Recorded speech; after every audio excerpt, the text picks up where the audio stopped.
If you find tools you like, that's great, but only try to do one thing at a time. Please don't go back tomorrow and try to do, Thursday, Friday, and do 12 different tools. Because you're not going to be able to discern which ones are working for your kids. My other caveat is that ed tech is not about stuff, it's not about apps, it's not about tools. It's about what you do with them. Speaking of tools and apps, I'll go back on that and say, but there are some cool stuff out there. Some of the hardware, and my warning is this, do not buy anything during this part of the presentation. You're laughing. I have purchased lots of stuff, being like, yeah, that's awesome, I'm gonna try it out. It hits my like $100 price point. I'm like, oh yeah, that's worth it. And then I'm like, oh, that was an expensive session, so lock up your wallets.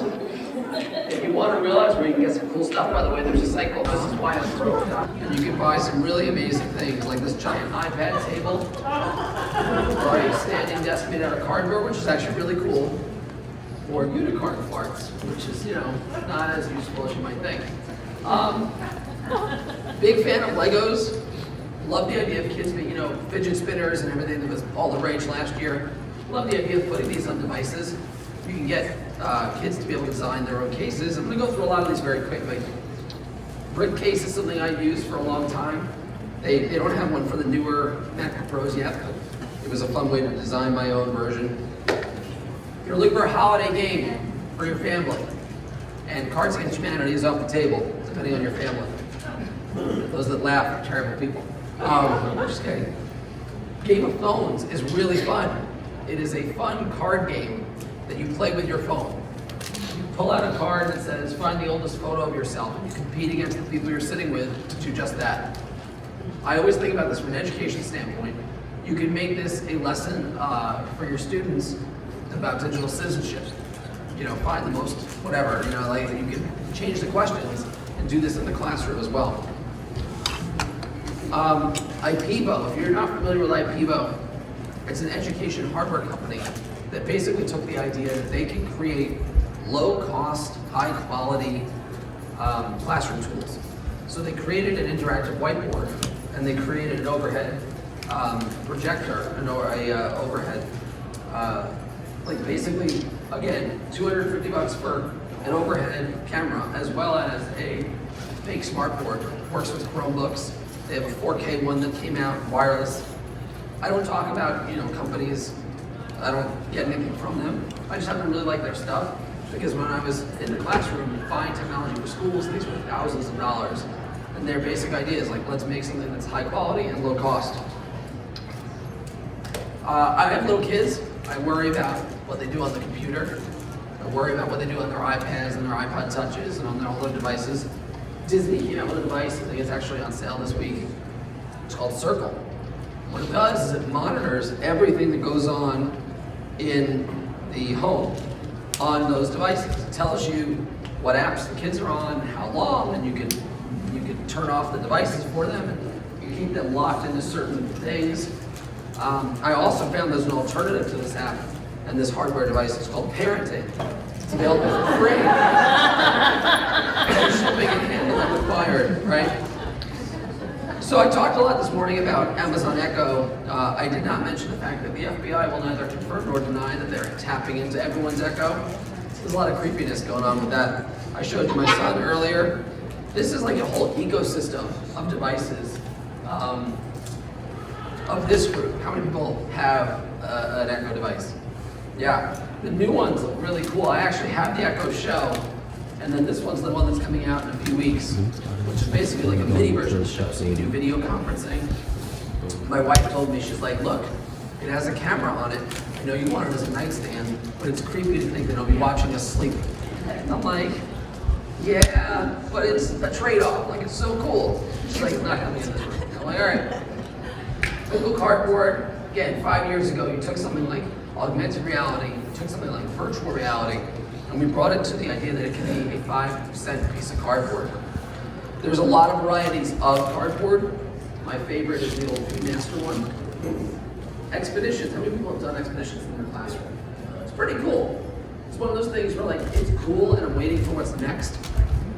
Because the idea is there, the content needs to grow exponentially for it to really be an everyday event. How many people have tried either an Oculus Rift or like a VR gear headset? Really awesome. The VR gear, just don't use these when you're upstairs. Almost fell down my steps, no joke. Lots of those, so maybe you don't. If you haven't tried Oculus Rift, it's one of the coolest technologies that I've experienced. I had done it years ago when it was like the development kit, and it was kind of jerky motion and it was kind of weird. But I recently got this one, and besides looking the moron, when you have the ability to touch things in the virtual space with those hands, it's incredible. It really is amazing. They just released a lower cost version of it, or just lowered the price rather. So I think it's around 300, 400 bucks. You just happen to need a really fast, awesome computer with it.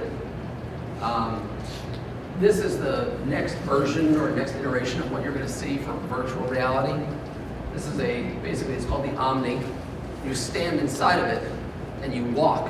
So it basically, you can explore an environment by truly walking around and making it interactive. You may have seen children using this previously. It's, yeah. So this is kind of the future of that. We all use cameras every day, right? Whether it's a selfie or a Snapchat or whatever it is that we're taking pictures of. The cameras have gotten really cool. One of my favorite cameras in the last 5 years has been something called the Litro.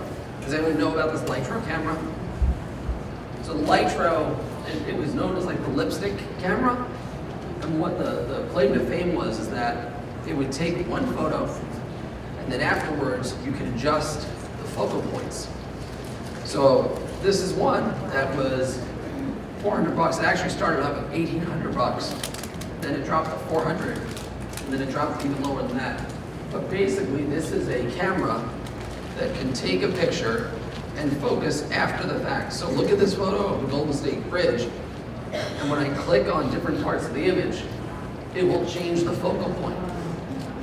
That's awesome. That's really cool. That's all the camera does. Doesn't do video, doesn't do anything crazy. But I love the idea that you can change the narrative with that type of image. Raspberry Pis. How many people have Raspberry Pi in their classroom? It's awesome. Raspberry Pi, again, 35 bucks last year, 2 years ago. Then you had to come out with the Pi Zero. Putting those things into something like a Pi Top where kids can build their own laptop is really exciting to me. The Raspberry Pi Zero in London, or in England rather, they were giving them away on the covers of magazines. Computers, it's crazy.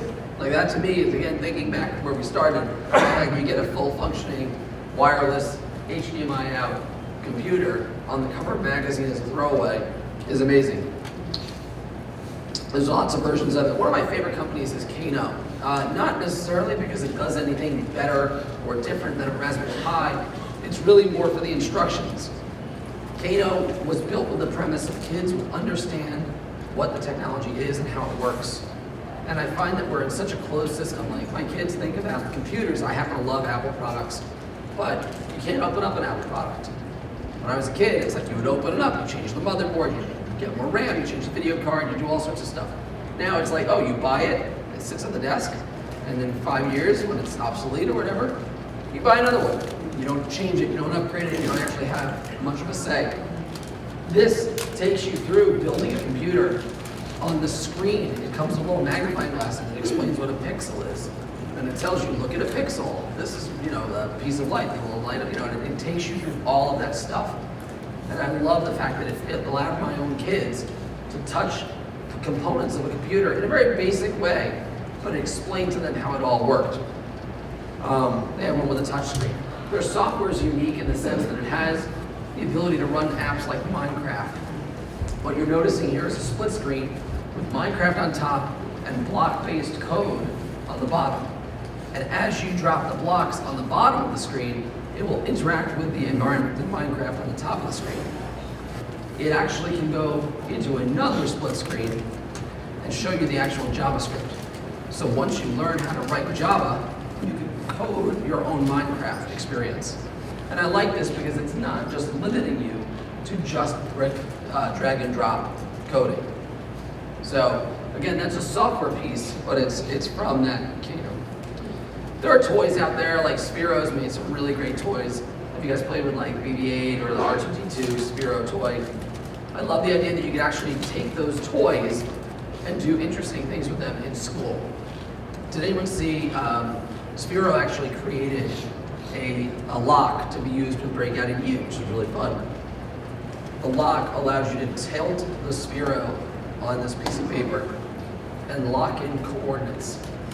And then once you put in the correct coordinates, it would actually give you a message. So you can use that as a component of a Breakout and U game. And this is something that they built and released last week. It was really neat. It's in the Sphero app that you can use. My favorite app is something called Tickle. It's free, but it has a freemium component to it. Does anyone know Tickle? See like one or two nodding heads. So I want to demo Tickle real fast. What I love about Tickle is it takes the concepts of coding, this basic idea of block-based drag and drop coding principles, and it ties it to the real world into what we consider in many cases toys. So it actually can program the real world. One of the things I want to show you is how it can be used to program a drone. So I have an actual drone here. It's a mini drone by Parrot. These are like really cheap now, they're like 30 or 40 bucks. And it won't hurt you if it comes at you. I promise, kind of. But what I'm gonna do is, and I'll be completely candid. I've done this demo maybe like 15 times. It works probably about 35% of the time, but we'll do it twice and hopefully one of those times will work. If it works the first time, that'll be amazing. So I'm gonna put the drone right here in front of the projector, and what I'm gonna do, I'll show you what it looks like on the screen. It's this block-based program, and I drag out the tiles just like I would on Scratch or any of these other tools, and I get to program the drone that's sitting there. So I'm going to go into Tickle. What I'm going to do is ask the drone to go up, go forward for 3 seconds. I'm going to ask it to flip.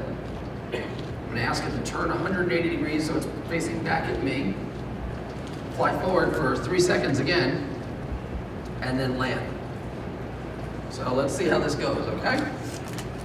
So I have programmed it on my iPad here, and I'm going to send that command via Bluetooth to the drone.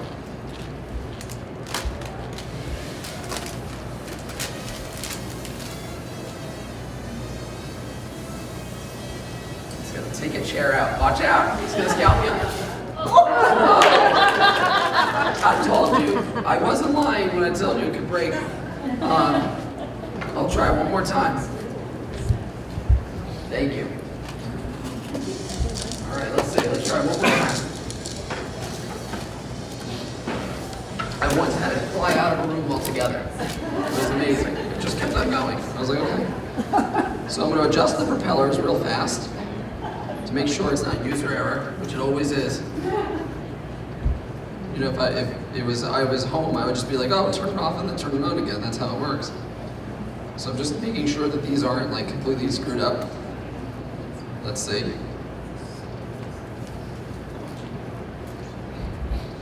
All right, let's try this again, okay? Remember, failure, it's not a permanent situation. I said that this morning. Let's see if it's true. We're doing better so far. So it's going to go fly forward. Flip. Rotate. Fly forward.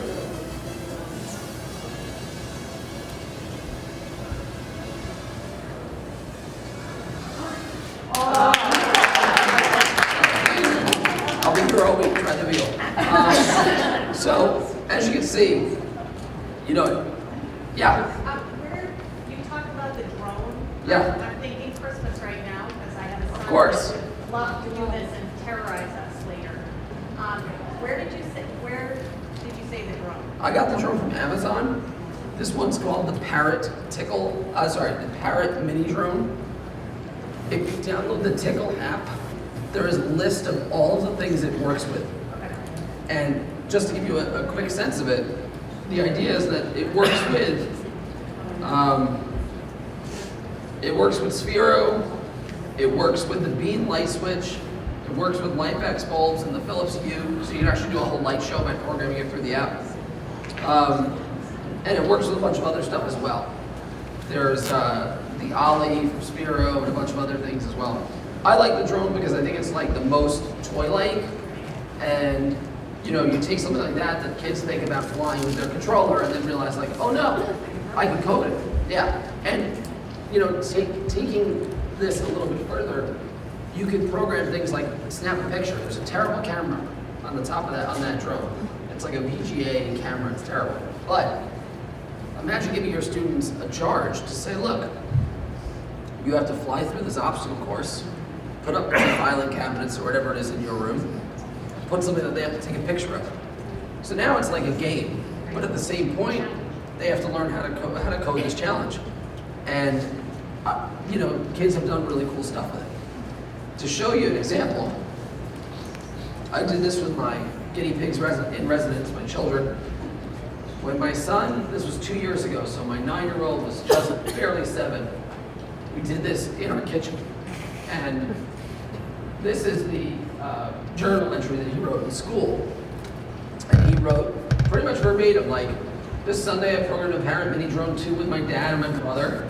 My commands looked like this. When starting to take off, I mean, he like wrote down the whole program. Trust me, we did this for maybe 30 minutes. Like, this wasn't like a whole weekend. But the kid remembered everything. He even drew a picture of it on our table, not drawn to scale, but it's pretty good. And his teacher gave him the all-important feedback that teachers do when their students at the age of 6 fly drones in their classroom, in their homes. That little check of like, oh yes, you've done something, great. So I just find that fun, like, to think of a little kid really realizing that they can kind of do that type of activity. Has anyone seen circuit scribes? Circuit scribes, really a relatively inexpensive alternative to kind of like little bits. You draw the conductive fluid with a pen. So instead of having wires that attach everything, you literally can draw out this conductive fluid. They have all these little circuits that do different things, motors, lights, sirens, etc. And then you build the connection. Relatively inexpensive, a lot of fun. Probably the most impressive tool is Hummingbird, which is basically an Arduino board on one side and a Raspberry Pi on the other side. You can build pretty much anything with that. It's a great maker tool. I happen to really like that one a lot. We had done this project at home. My kids were like, oh, make an R2-D2. We had no idea how to do this. So I went to Michael's, we got some materials, we built R2, and then using this program, wrote a very, very simple 2-step program. And my son coded it to turn around and swivel its head and make the R2 noise. And it was gonna light up and do the R2 noise. It was really fun. It was really fun. So I mentioned it this morning, but makerspaces don't have to have a lot of fancy stuff. This was felt, some styrofoam, and this relatively inexpensive just board hooked up to an old computer. More about the maker. People play with Osmo. Osmo's one of those ones where I got it for my kids and was like, oh, it's interesting. All it is a camera, a mirror on top of your iPad. But they've done really interesting things. For example, looking at the coding stuff that they've come out with recently, I like that because again, it takes the physical elements and it brings it to the digital world of coding. Allowing kids to see a tie between what they command and what is actually shown is important, especially at that younger ages. Because the concepts that we see on the hour of code where it's like you code the frozen characters or you code Minecraft guys to walk around a screen, while yes, that is a basic building block, it doesn't cement the concepts of, oh, turn left, turn right, let me learn my left and my right, that type of thing, and then building upon it. So I happen to like that a lot. 3D printers have been all the rage for a long time. How many schools have a 3D printer? Yeah. So I like 3D printers. What I like even more is not letting the kids go to Thingiverse. Because in my house, we got a 3D printer because I needed to play with it and I was doing some sessions on it. And I told my kids, I was like, yeah, pick a toy, we'll print it out. And it became like, oh, print me out a Robo doll or print me out a Transformer or whatever it is. So instead of that, after like the third thing, I was like, look, make something. do something new. So personally, I like Morphe. Morphe is a free app for your iPad. It allows you to go in and do CAD design inside the app and then save the files in STL and print it out in whatever 3D printer you have. You can share the design, you can edit the design, you can see it without printing it, which is nice because you can know if it works or not. Has anyone used this? Other tools like this? What are you using? Tinkercad. Yeah, Tinkercad's awesome. Tinkercad, I think, is like kind of the bigger brother of this. Like, Tinkercad is a much more fully fledged CAD design program. This, I like it because it's much more simple.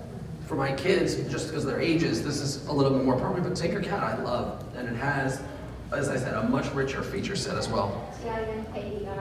T-Y-N-K-E-R, because all startups by law have to take out vowels and screw up the spellings. Yeah. You didn't know there was a law? It's a law. You're talking to the guy who founded a company called Edutaker and was told that I should have called it EduTeacher. And I was like, no, it's EdTech, get it? So, it's an aside story, but you'll find it funny. 6 months after starting this as a little hobby, the person who owned eduteacher.com came to me and said, hey, I noticed I've been getting a tremendous amount of email and traffic going to my site. I think they're trying to reach your site. Would you like it? You could buy the URL for $50. And I'm like, oh, I'm a teacher. I don't need that, or whatever. 4 years later, I bought it for $5,000. So, you know, spelling matters. Spell things the right way. So this is some of the examples of stuff that they printed out with Morphe, a project that was dealing with building the pyramids. 3D printers, again, you know, it's presenter law that you talk about building prosthetics with 3D printers. Everyone's heard stories about, oh, we do, you know, whether it be the Handathon or Hands Challenge, and we build veterans and students without limbs, we build them 3D printed hands. I don't want to say that that's not a heartwarming, amazing story, and I think every school should do that. Why not? It's a great story, it's a great experience, it's wonderful. I had the experience of meeting someone who has connections to this young lady who built what's called Project Unicorn. Have you guys heard about this? It was on the news about a year and a half ago. So, this young woman, born without an arm, and used a 3D printer to make her own.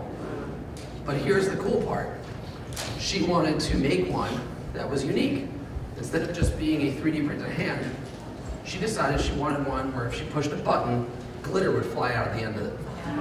So that's what Project Unicorn is. I'm not gonna show the whole video, but listen to her talk about the design process for making this. These on, and we put these so it needed to be higher. So when I pull these strings, it pushes down, and the sparkles come out. But first you need to load it with the funnel. You need to put the sparkles in the funnel, and it'll go in. And then I was thinking that it could have like unlimited sparkles, so that would be really cool. But the problem with this is that it really just spills out, and it doesn't really just shoot out and explode. It goes through, it's pretty amazing. Technology can do wonderful things. Some technology is stupid. This was something I backed on Kickstarter for 20 bucks. It was a hash key keyboard extension. All it was, you know, when you have to press shift and then a key, wouldn't it be better to spend 20 bucks and get that key as its own keyboard? I thought so. Apparently not that many thought so, because it never got fully funded, unfortunately. That's all it did. But I talked about assistive technologies this morning. One of my favorite apps, and it's free, and you can all get it, is called Be My Eyes. And it's an app that I read about years ago. It basically is a network that connects people like yourself that are sighted with folks that don't have the ability to see. So if I was blind and needed help reading something, I could go in through this app and basically just, it puts out like a call to whoever's on. And your phone rings and it says someone's requesting help. Can you help them? And if you say yes, it connects you with this person. And I've had the experience on 3 occasions. One person was really mean to me. So I always want to give that as a caveat. Like, this person was like, why can't you help me? I'm like, I don't know what you're showing me. But the other people were awesome. One person was installing Windows, and they could not see the fine print on the screen. So they would actually take their phone, and they were holding it up to the screen, and I was like, can you move it a little over to the right? Oh, where am I installing this? Like, where's the directory? So I would tell them on the, through my phone, watching their video cast. Very, very cool stuff. One person was milk. Is my milk expired? And it was showing me, and I was like, in my head, I'm like, spell it? Like, but, and the other, like, it's like, check the date on the carton. Here, I'm holding it up. Is this the top of the carton or the bottom? Like, is this the right, am I in the right spot? Can you see it? It's pretty amazing stuff. We've come a long way. Yep. So we've come a long way with our technology. I talked about Twitter very, very briefly this morning. How many people have done Twitter chats? Okay. How many people have not done Twitter chats because they're too difficult to follow? Only one or two of you. Here's my deal. I'm on Twitter a long time, like almost a decade. I love Twitter. But when I first started doing end chat conversations and asked to moderate chats, it felt very daunting. I was like, wait, it's flying by at 400 miles an hour, and I had all the right tools. I was using TweetDeck, and I was using the right software. My head couldn't take that flow. About 3 years ago, a company named Participate. Do you guys know Participate? So you probably will. They're doing a lot of really, really cool stuff. They have a platform called Participate Chats. It's a free tool. It shows you a calendar of all of the Twitter chats. If you are interested in having a 1 hour virtual conference on anything, there's a chat for it, for sure. When you log into a chat, so this was another conference I'd gone to, when you log into a chat, it actually pulls up everything from that hashtag. It allows you to write a message automatically tagging it with that chat hashtag. And on the left-hand side, you can see who the moderators in the chat are, who the other people in the chat contributing content are, so I can follow them on Twitter or not. And then the lazy man's blessing is that anything with a URL or a file gets pulled out onto another rail on the left as resources. So, as you don't have to follow everything that's happening at the same time. You can choose to contribute, but you could also choose to kind of lurk and learn with those resources that are being shared. So I would give it a try. For those of you who haven't done it, I really believe that this is one of the best tools for getting involved in the Twitter chat conversation piece. And the resources are timely, and they can be also, again, very pointed to your content areas and to what you're interested in. Booktrack Classroom. Have you guys seen Booktrack Classroom? One person's nodding their head. Anyone else? No? Okay. So Booktrack Classroom, I'm going to try to do a couple of live demos. This is a really cool tool. Live demos are always fun. I'm going to go to Booktrack Classroom. It has logins with Google, Facebook, whatever. Login. Bless you.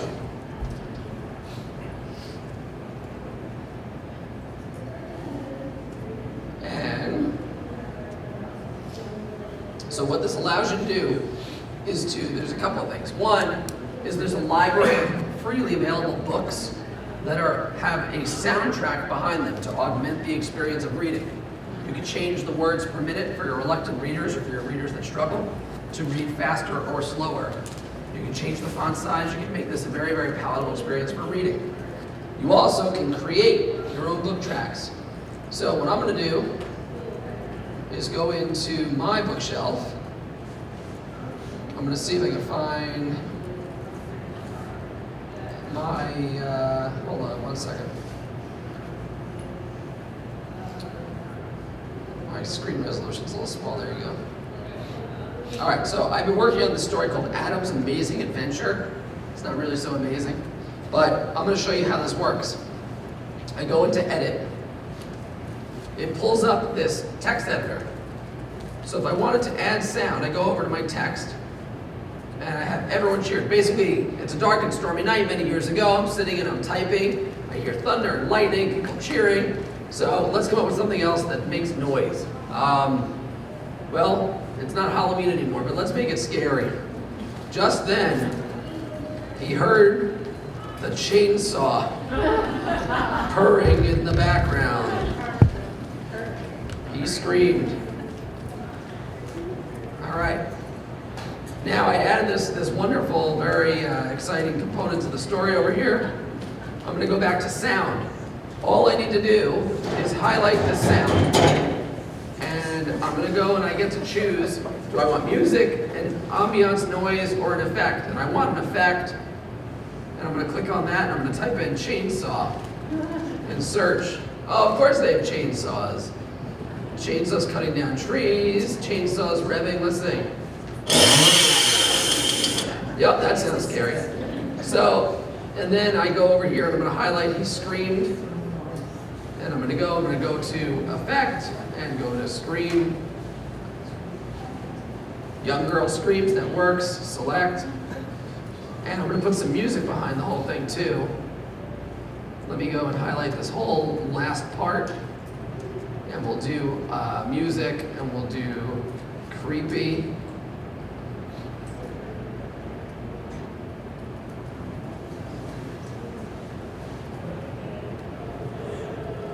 Yep, that's good. So now I'm going to change the reading speed, right? We don't read that fast. Let's make it 250 words a minute.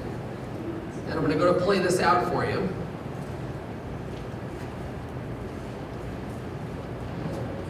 Bear with the Wi-Fi for a second or two. Yep.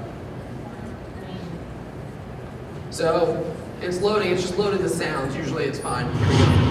It was a dark and stormy night many years ago. Oh man, I guess it's buffering with the Wi-Fi, but trust me, it's super good. It just plays the sounds as you go, and you could obviously change the speed as you're going through things.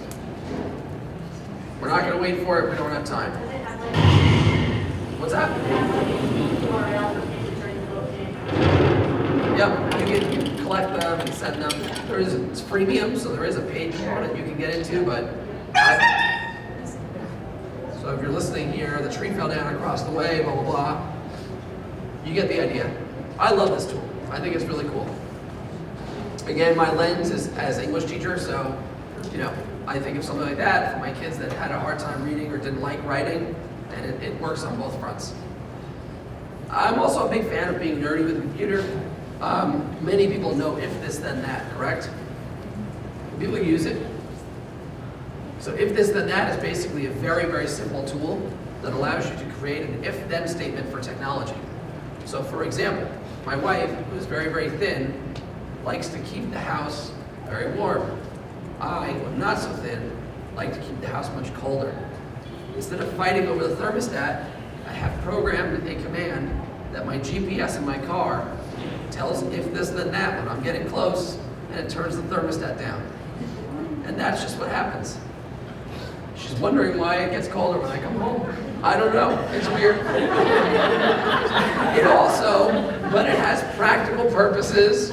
So for example, they have things for educators. Example, see your Gmail attachments to Dropbox. If you have your Gmail account or your school email account, you can automatically pull out any resources, automatically put it into Drive or to Dropbox or another place. I happen to like those. I don't think those are the best ones for education. One of my favorite uses is that I like using Instagram in the classroom. I know you can use things like Dojo and Remind and all these other tools that do that. But for me, I was very simple with the idea that if I come up with a hashtag for the classroom, I could share everything out. I personally think that's fun. Here's where it gets really cool. Use if this, then that, connect it to Instagram, and you can create a recipe where it goes to Instagram, pulls everything that you have posted with a particular hashtag, and then sends you an email digest of it on Friday afternoon at 2 p.m. And before you leave, you forward that to the list of parents in your class. And they see all the pictures you took that week, or all the tweets, or all the whatever it is that you wanted to share with everyone. And you look like the best teacher ever. But in reality, it was like a couple of tweets, a couple of things you did that you're going to do anyway. And it just all pulls it together for you. Anyone using anything like that? No? You do something like A that? little bit, yeah. What, would you use that or I use do, something I else? use that, yeah. Oh, awesome. Awesome. You're actually the first person that said they use it. Like, I tell that to people and they're like, okay, that's awesome. You could also do really other cool stuff with it. It's a great tool, and if you haven't used it, it sounds daunting in some ways because it can connect to everything, but I personally like it a lot. Quick aside, when it first came out in private alpha, I got an invitation about 5 years ago, and I didn't want to miss a thing on Twitter. So I set up a recipe that said if anyone tweeted anything with the hashtag EdTech or EdChat, send me an email. I was smart. I put it into an email folder called EdTech Tweets. I got an email from Gmail about 4 weeks later saying that I'd run out of space in Gmail. It was about 15,000 emails that were being sent with resources. So don't do that, just word to the wise on that one. All right, QuietTube. YouTube is the best learning tool that is freely available as a searchable resource. However, YouTube is a horrible place where trolls live and breathe. QuietTube is what I like to recommend for people. It allows you to take a YouTube video, strip away all the comments, and strip away the what's next videos. I don't know how it is that my kids are watching videos about Christmas presents or whatever, and then up next, bikini girls dancing on the top of a roof, and I'm like, how is that related? I mean, maybe someone wants that for Christmas, but not my kids. Like, that's crazy. This takes it all away for you. And you literally get a URL that you can share to a particular video without that stuff. While we're on YouTube, another one that I love is called TubeChop. TubeChop allows you to edit a YouTube video. You can take off the top of it or take off the bottom, meaning the front or the back. Save it as a unique URL, and then share that link. So if there's objectionable content, or sometimes videos are boring and you want to like clip it at a certain point, you can easily edit it in YouTube in this website called TubeChop. Questions on anything so far? Okay. This one I really like. It's called a web whiteboard app. Basically, think about a very basic version of a Smart Notebook. Very, very basic whiteboard app. You give everyone a URL, they could all log on and draw together. So you can have people working to design pictures together, working through math problems together. There's some similar concepts like this in Pear Deck as well. So if you're using Pear Deck, there's some of the questions-based ones that are good. I happen to like this tool. It's very simple to use. And the nice thing about it is it works on every device. It's HTML5, so basically it is a device agnostic tool. It could be working on your phone or a Chromebook or whatever else.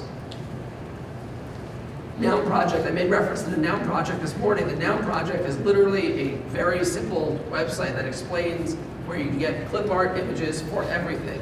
Every noun, that's their job, or that's their motto, their mission, is that every noun on earth will get its own image.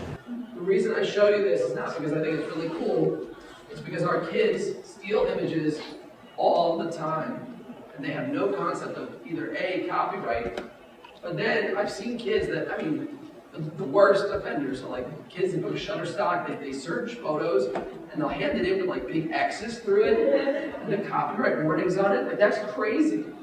And I know there's a lot of teaching that we can do involved there, but there's a lot of kids that should be told that they can create and make awesome stuff. And if you're not going to make your own graphics, which I think you certainly can tell kids to do that, and I'll show you a couple tools that let you do it. Now Project allows you to use these images for free, as long as you cite them. And if you want to buy it, they're like $1 or $2. So these images are very inexpensive, and kids can use them to print up. A lot of the times I've seen kids print shirts for like fundraisers in the school, whether it be for like the DECA Club or whatever it is, and they're stealing images from other places. Now, are the police going to come after them? Probably not. But why not teach them that they can design these images that are freely available to them if they give a citation, or they can pay for them for like $1. Font is one of my biggest pet peeves. I like to design stuff a lot. And I like the idea that fonts can be unique. My son, in addition, I talked about this morning, I talked about apraxia. He also has just low muscle tone, muscle fatigue. So writing for him is very hard for any length of period of time. And when he was able to start using technology in the classroom, his stuff looks different than everyone else's because he's printing it out and he's handing it in, and the other kids have their written stuff. So what we did was we used this tool called Paint Font. You go, you download a sheet of paper that looks like this. You fill it out with your alphabet in your handwriting, and then it will convert it into a font you can use on any computer. So that's my handwriting as a font. He has his own handwriting as a font, and it gives it more personality that it feels like it's actually your work. They love when he was doing phonation sentences. He had to write the same word 50 times. I also taught him about copy and paste. It was really helpful.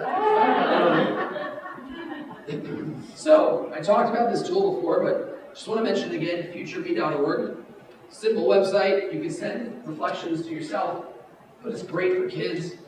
I think it's also good for us too. And I'll leave with this one, which is called UJam. And then happy to have you guys come up and share things or keep going. So UJam, one of my favorite tools, been around a while, but it allows you to do, again, speaking about copyright, I used to give projects for kids how to use music from, what's that? Oh, I mic down? Okay, sorry. So UJam hopefully is loading over here. Yep, there you go. It's using cookies, that's great, sounds delicious. Alright, so UJam, let me get in. Nope, that's not my thing, hold on. It allows you to create music really easily. Of course, I'm like, oh. Alright. This is why we do it this way. The name is right. What I'm going to do is just show you this instead. So, you want to hear me sing today anyway, trust me. What this allows you to do is record any sort of sound and then play with it. I used to give kids projects that dealt with sound quite a bit. Make a new song for the end of Romeo and Juliet. If you're doing some sort of multimedia project, write a song or a sonnet or something. A lot of times they come in and they would steal whatever the latest song off the radio was and rip an iTunes track or whatever and hand that in. So this tool, what I love about it, you're seeing over here, someone literally just talked words into their microphone on the computer, and you can go in and change any of the tracks with one click of a button. It'll turn your humming, I can go here and like bum, bum, bum, bum, bum, and turn that into guitars in one click. I can create multiple tracks, I can share this. It also tells you over here, if you sing terribly, you can drag the notes to where they sound better. It'll tell you where the notes sound good and where they don't. I show this to you not because I was a music teacher, not because I think you're going to use this all the time, but it takes almost no time to create something really cool. You, of course, can download it as an MP3. You can share it with other people and have them add tracks to it so your entire class can create a quote-unquote song or whatever it is together. And again, it's a free tool. It's a free to use in your project idea, and it happens to be a lot of fun. So that is UJam in a nutshell. Any questions on anything so far? No. So we have about 10 minutes left.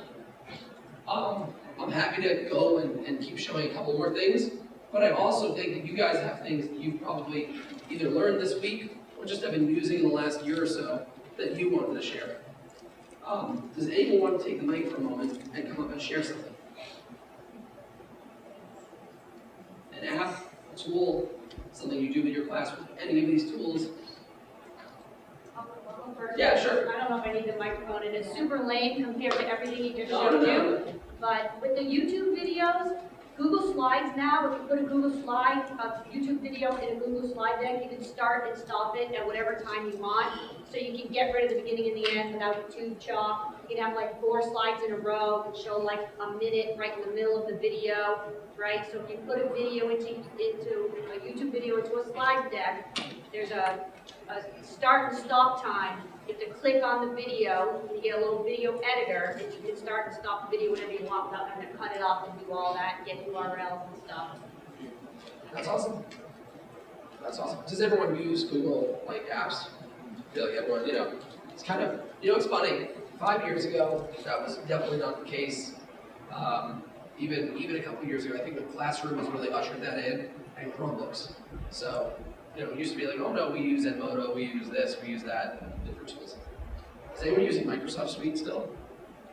Wow! Not a single hand in this room went up. Oh boy. All right. It doesn't matter, I'm an Apple fan, so it's good. Anyone else want to share something? Could be an app, tool, something you do with it. Yeah.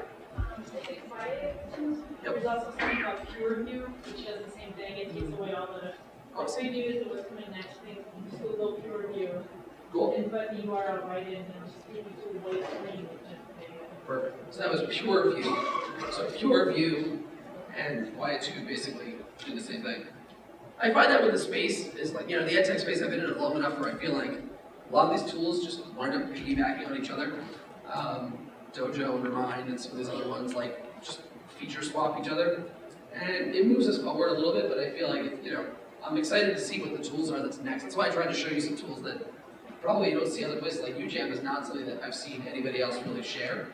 And it's a really neat tool. Any other tools or extensions? Happy to, I'll give one more ask, and then I'll show you a couple quick things and let you go. Anybody? Nothing burning a hole in your brain? Okay. Yeah. I use Seesaw. Seesaw, yeah. Yeah, we're not allowed to do Twitter and all that with that in our school, but it's free app, and parents, like you're saying, parents love it. They feel so connected to the classroom and What grade do you teach? I teach second. Second grade, yep, perfect. Perfect, yeah, Seesaw is great. Fresh grade is really interesting as well. Fresh grade is, I guess, a little bit more fully featured in terms of an assessment piece.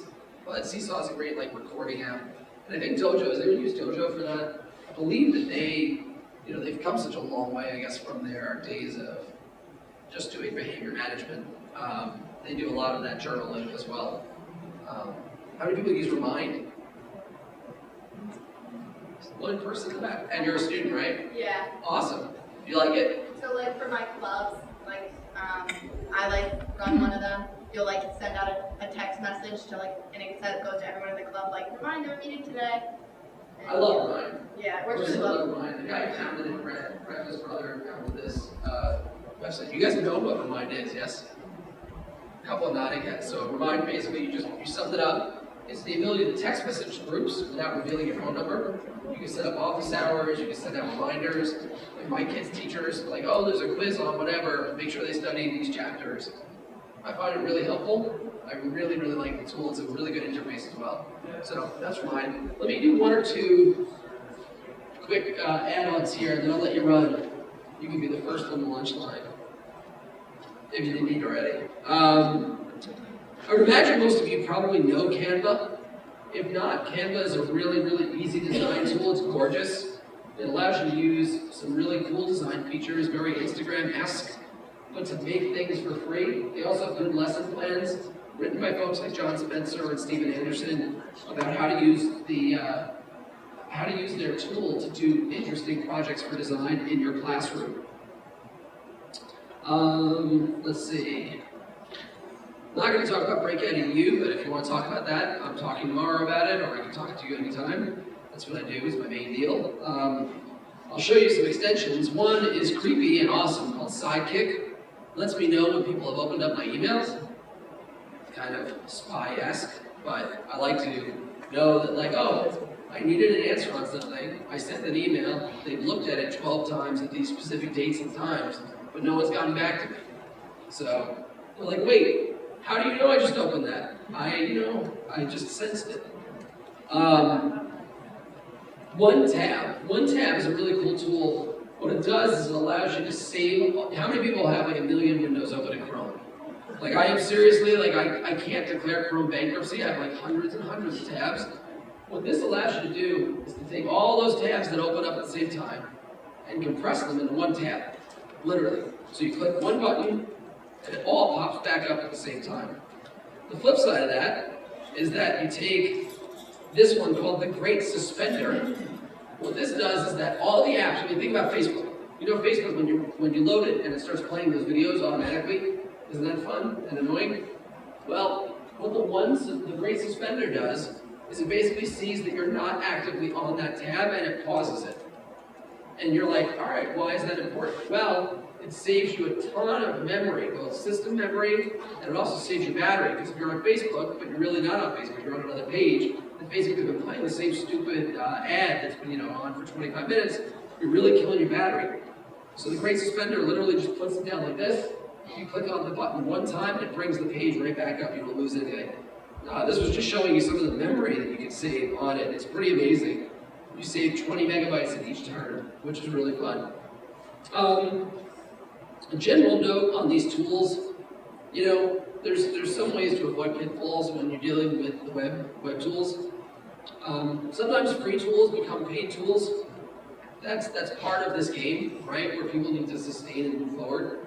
And I think it's really important to know that, if you love a tool, try to find a way to support it. I've said this for a long time. Like, there are tools I subscribe to because I just believe in what they're doing. And I say this as a former teacher, like when I was in the classroom, I would do that. If it's $10 a year, but it's something I want to have next year, it's not an unreasonable ask. The other thing is that I think that we have to be really cognizant. When we have cloud tools, what I like to say is make sure it can rain, meaning that if you are putting everything into the cloud, allow your kids to pull it back down, whether it's their own work or whether it's a tool that you're trusting to hold their work. Google Drive I don't think is going to go away, right now anyway, but there are a lot of tools that open up and then close, and all your stuff is kind of lost. So make sure your kids can access the work that they're creating and sharing. And the other thing is always have a plan B. We're sitting in a hotel ballroom, and the Wi-Fi, knock wood, was pretty good, but you know how it is. There's a storm rolling through, or some crazy fluke thing, and the Wi-Fi stops, or the tools go away. So always have a plan B, and I think that's what teachers do. I really appreciate you guys hanging out with me. Thanks so much for coming. If you have any questions, feel free to ask, and have a good day.